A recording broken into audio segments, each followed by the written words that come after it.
lycée.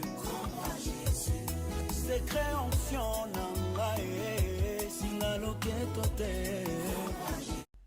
Bonjour na banso Rolanda vidéo oyo lelo susu na liboso na bino ko partager parole de Dieu na ministère où Jésus m'a donné racheter les temps car les jours sont mauvais parce que nous avons Nzambe atenga susu liloba na ye kati na tongo na lelo kati na journée na lelo le 12 décembre 2021 na ko partager elongo na bana na Nzambe na ko édifier lisusu l'église corps de Christ na ko lobela susu sœur moko frère moko oyo aza koyeba te na temps oyo tozali kovivre yango na ye na liloba na Nzambe ngai sœur 0 auprès de Jésus-Christ numéro 1, tu formé numéro 2. Et tu formé numéro 10, pardon. Donc, ce qui oppose à 0, le kolanga, opusani pembeni nangai, tu pusani na Jésus-Christ, 0 na yo, et bagisemi na sima nanga, tu komi 100, 0 musu aye, tu komi 1000, ti, na suka kuna, donc, Jésus des champions. Na ye, kolobela, na liloba na Nzambe, na thème oyo, na temps oyo ya fin, na temps oyo tozoko vivre ya suka na temps ya fin, nous courons vers les choses matérielles, nous courons vers des choses vaines. Tozobosana ke nyonso oyo tokozwa na temps oyo ekoleka. Ezali important, ezali pe important te. Parce que la seule chose qui est très importante, le royaume des cieux. Yango na eko partager sur liloba na Nzambe parce que na moni na temps oyo a faire tozo courir vers matériel ming tozo courir vers les choses vaines ming tozo courir vers les choses oyo eza très important vraiment te. Donc ezali la distraction, ezali négligence yango na ekolobela bana Nzambe afin que to fixer regard na biso na chose oyo très important que la parole de Dieu, que Dieu, to fixer regard na biso vers Dieu qui est le souverain, le Dieu qui bénit, le Dieu qui donne, le Dieu qui pourvoit à tous nos besoins. Yango na on a thème dans ces temps de la fin, nous courons vers les choses vaines. Donc, toujours courir vers les choses vaines parce que le monde entier cherche à enrichir, le monde entier cherche à réussir, le monde entier cherche ce que nous pensons, ce que nous avons besoin. Mais toujours bossana na nyonso tokozwa. Sans éternité, eza pamba. Yango wana na parole de Dieu, Seigneur Jésus yemoko azoloba na livre ya Matthieu, na ye kotanga na ye na liloba na Nzambe na livre ya Matthieu chapitre 6 verset 30 à 35. Oyo Jésus yemoko Seigneur aza koloba. Tozoko mitungisama na biloko oyo eza passager, na biloko oyo zanga tina tozo s'inquiéter, tozo s'agiter, parce que la moni na temps oyo toza koluka mingi matériel ou bien spirituel.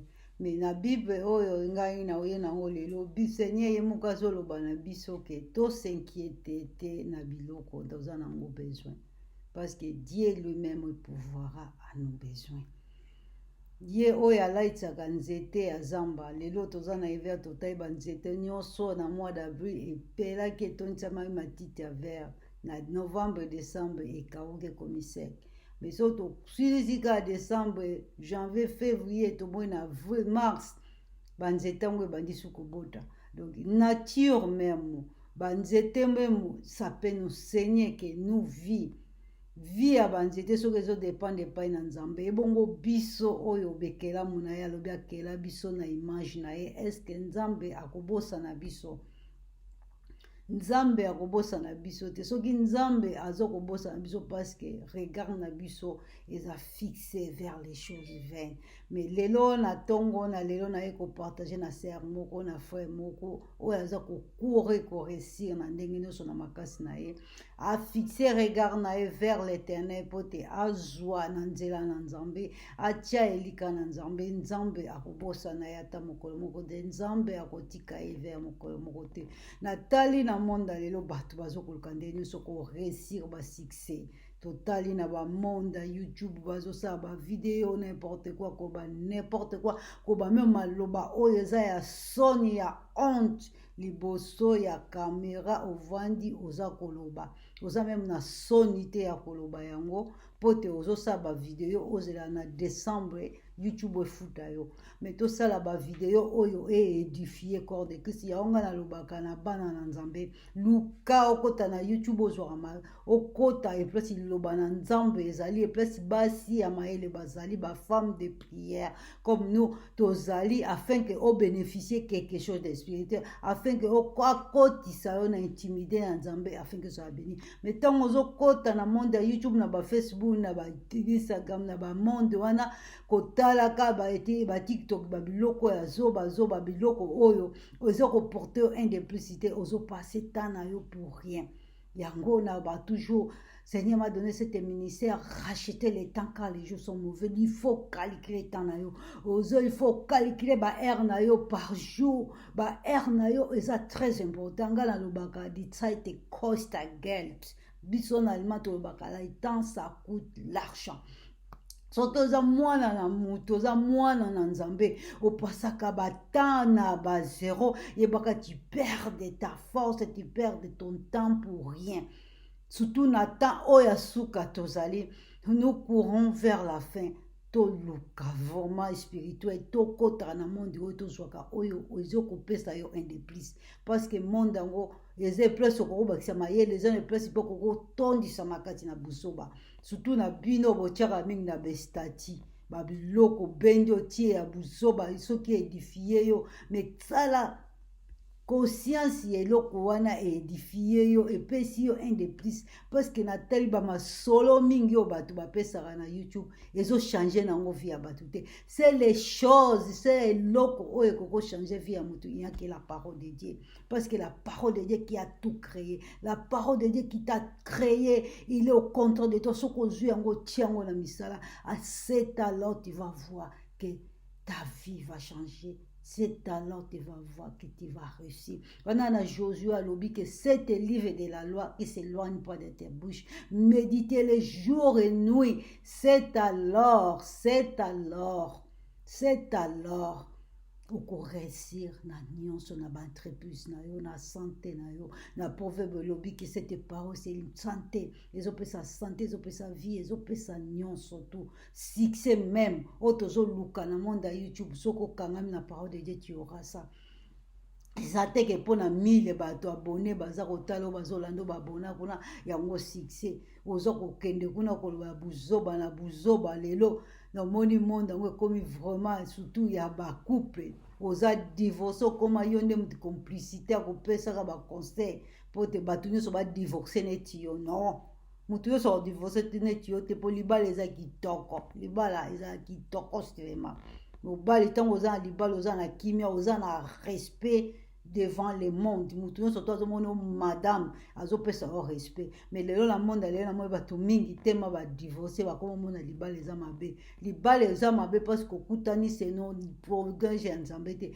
libala espesi yo mabe parce que ntango ovandi na libala botiaki Jésus te na centre na bino nazokondane te bato badivorce mais nazokoloba seke réel donc libala po simba bozwa liboso Jésus botia centre la vie na bino na keka mwa musika na introduction mais nazongi na parole de Dieu bona okota susu na introduction soki nazoloba bango parce que j'ai trouvé beaucoup ya buzoba kati na monde ya YouTube moi que je aime pas le buzoba yango nazolobela yango afin que na réveiller maman moko na réveiller papa moko azo passer temps na ye na buzoba na ba TikTok na ba Instagram na buzoba nazongi na parole de Dieu tokotanga liloba na nzambe tomona réussite tomona mokili na biso bapromese oyo ya kitoko apesa biso mpo toréussir so tozoréussir yango te parce que tozotia yango kati na misala te totangi na livre ya Matthieu chapitre 6 verset 30 à 35 elobi boye si Dieu revêtit ainsi les herbes des champs qui existent aujourd'hui et que demain sera jeté au four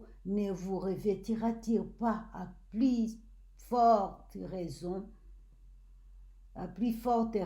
gens d'un peu de foi. Ne vous inquiétez donc point, et ne dites pas que mangerons-nous, que boirons-nous, de quoi serons-nous vêtus? Car toutes ces choses, ce sont les païens qui les recherchent. Votre Père céleste sait que vous avez besoin. Cherchez premièrement le royaume et la justice de Dieu, et toutes ces choses vous seront données par-dessus. Ne vous inquiétez donc pas de lendemain, car le lendemain aura soin lui-même. Chaque jour suffit sa peine. Dans la richesse, il y a parole de Dieu. Katina liloba na nzambe. Tala ba promesse ya kitoko oyo nzambe apesi kati na biso po to réussir. Soki tozoko réussir nango te parce que tozokotia parole de Dieu en invoté. Soki tozoko simba te parce que tozomitungisama. Combien tolukaki to réussir na makasi na biso, combien totinda biloko na friki tozoloba pona fiti pona venir tozwa ba l'échec biso ba mususu ba kamia ba 100 000 komati na 0 elakisi biso ke tozwa kosala ba projet tozwa koluka ko réussir selon notre force et pas selon la volonté de Dieu, parce que si c'était la volonté de Dieu mbele simba mbe to réussira. Yango Bible ezoloba la biso to chercher d'abord le royaume des cieux, to koluka ngo ndenge nini, to koluka ngo be na parole de Dieu. La parole de Dieu, s'approche auprès de Dieu, de chercher Dieu dans les chaînes de prière, de mettre ce livre de la loi en pratique. C'est alors toko réussir kati na nyonso oyo biso tozoko luka. Toko réussir te pona kotia na banke ebele, toko réussir te pona kotonga bandako ebele, totonga yango tolalaka yango te toza toujours na bandako ya kofutela. Batu musu bazolala na be place oyo biso kotonga bafutaka te, me biso moko totonga yango tozofuti ata yango e place ezomonisama ki tolukaki seno makasi na biso, pas selon la volonté de Dieu. Pas selon la volonté de Dieu. La volonté de Dieu enga koza différent. Yango Bible ezoloba na biso na livre ya Matthieu 6 na chapitre 30 à 35 toluka royaume de Dieu, toluka bokonzi ya lola, toluka nzambe na bafaso nyonso alobi biloko nyonso biso tozoluka eza mpona bapagani, parce que papa oyo ya biso mokeli na biso ayebi baposa na biso, ayebi benketi na biso, ayebi yango. Soki toluki ye totie en œuvre tokomoni kocomplir, tokoluka nzambe na bafaso nyonso, tokoluka nzambe na bagene priere, tokoluka nzambe na kopersévérer, koluka nzambe na baeglise, kotia nzambe na valeur même na badimi bofrande. Même soki pasteur aliaka yango tika ye akozala likambo na nzambe, ye na nzambe na ye.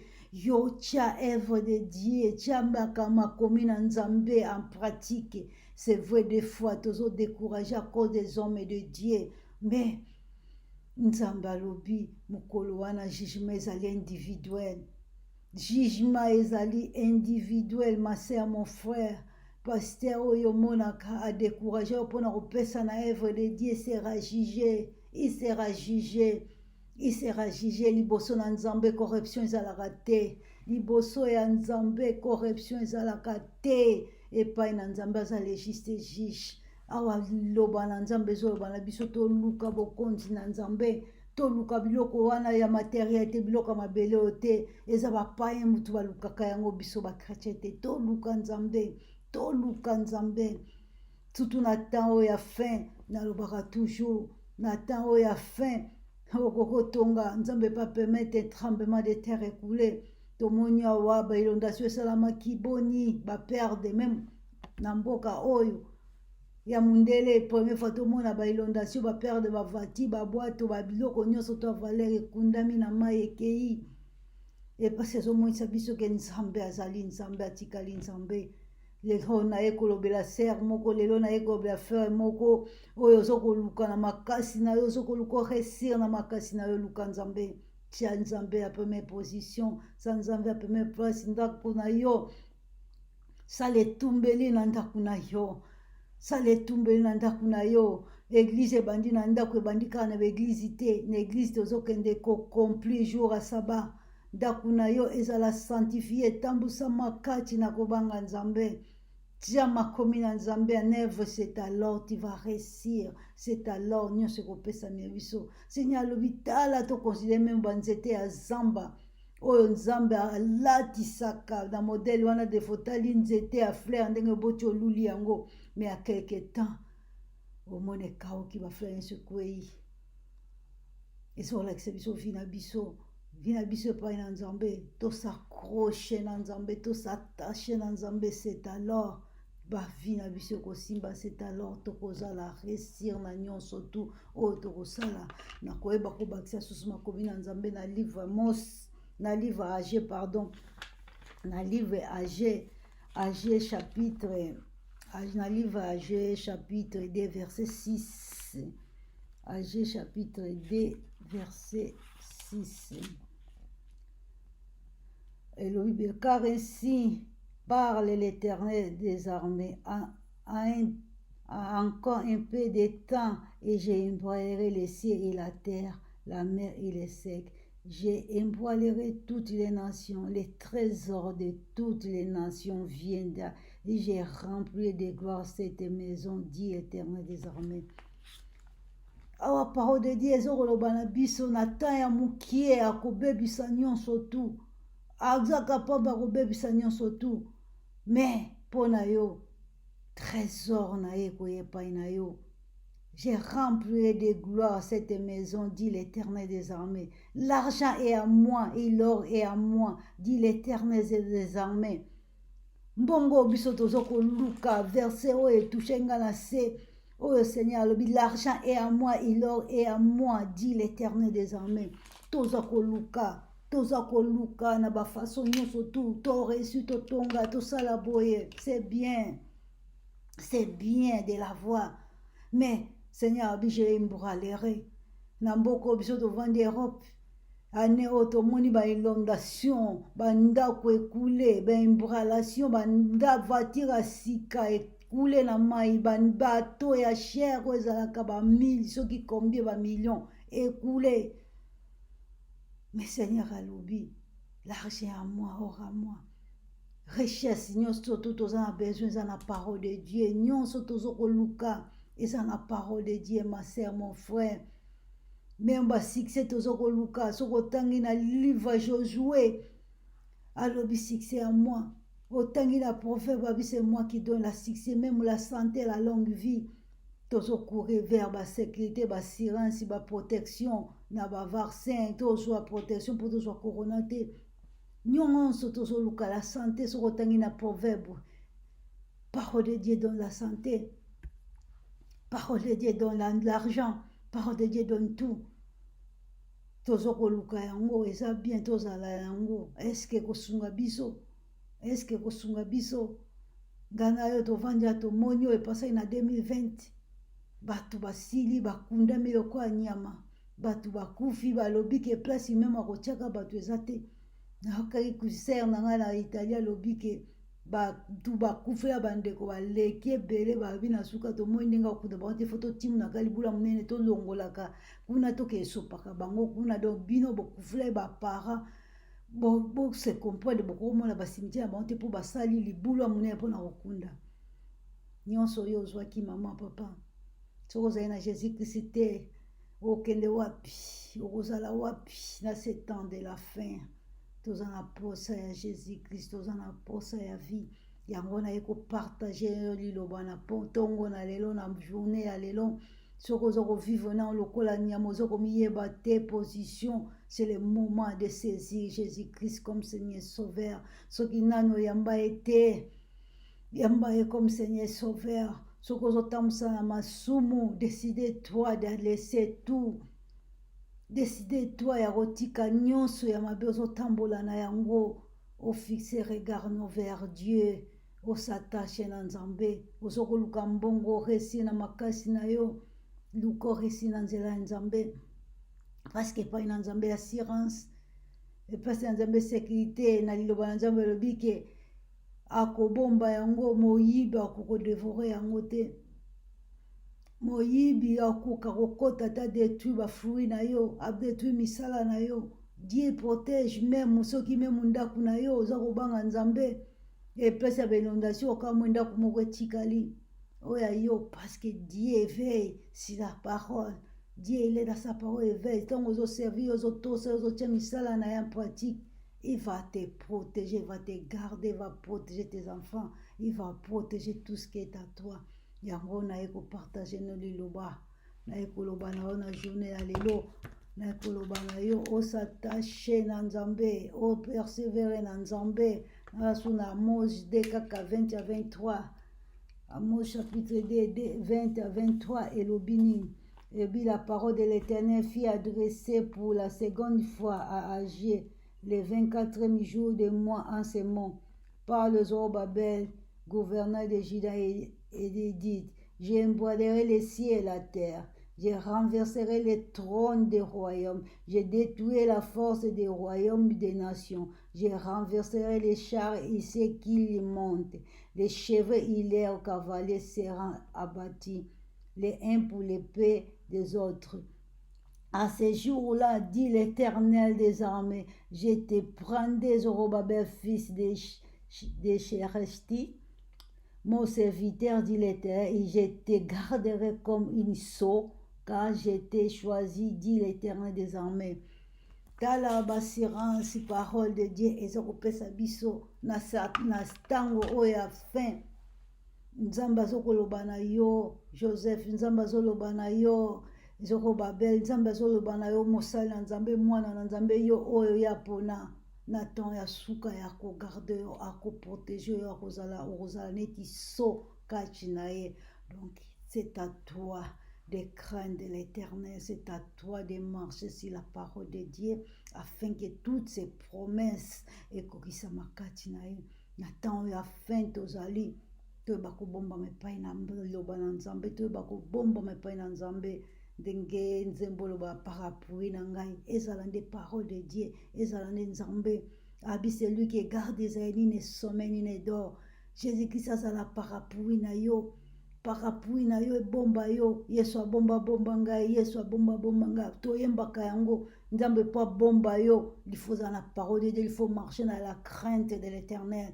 Nzambe abomba yo alobi yango yawa na Agé na 23 nakobomba yo komo eso Bible elobi nani akoki kosimba oyo nzambe agarde, nani akoki kodétruire oyo nzambe aza koprotege moko te. Yango naye kopartage na yo liloba na nzambe na ntongo na lelo. Oyeba lisusu kosatache na parole de Dieu, oyeba susu kosatache na parole de Dieu afin que oréussir na nyonso oyo kosala. Nzambe apambola moto nyonso akozwa liloba na nzambe, yeba kopartage yango na baninga oyo nyonso bayebi nga te, oyo nyonso baza kovivre na ignorance, oyo nyonso baza kovivre na distraction, afin que la distraction elongwa, parce que na moi na temps ya fin vraiment distraction ekomi ya koleka ezokosala biso afin que to distrait na parole de Dieu. Yango naye korevele so bana nzambe tozala distrait te, toza na temps de la fin ndenge Satan azokoluka ya bopare oyo aye, nzambe mpe azoluka baoyo aye bazala prêtre po ete alèvement toyebi te na pokwa na lelo, na midi ya lelo, na butu ya lelo tozala prêtre na nyonso to, tozala saint, sans tache, sans défaut. Nzambe apambola bino, nzambe apwakisi ya banso bakoyeba kozwa liloba oyo bakotia kati na misala. C'était moi la sœur Zéro na ministère oyo racheter les temps car les jours sont mauvais. Nakomi na suka, nzambe alimbisa na baoyo nyonso nalobeli na betisi libako, nzambe alimbisa na baoyo nyonso tu nabimisi bamo oyo etuti mitema na bango. Mais peut-être nzambe apermettre oyoka liloba oyo afin que eramene yo. Nzambe alola futa bino, apambola bino, partage video oyo kati na kombo na Yesu Kristo aza mokoti mpe mobikisi na biso. Amen.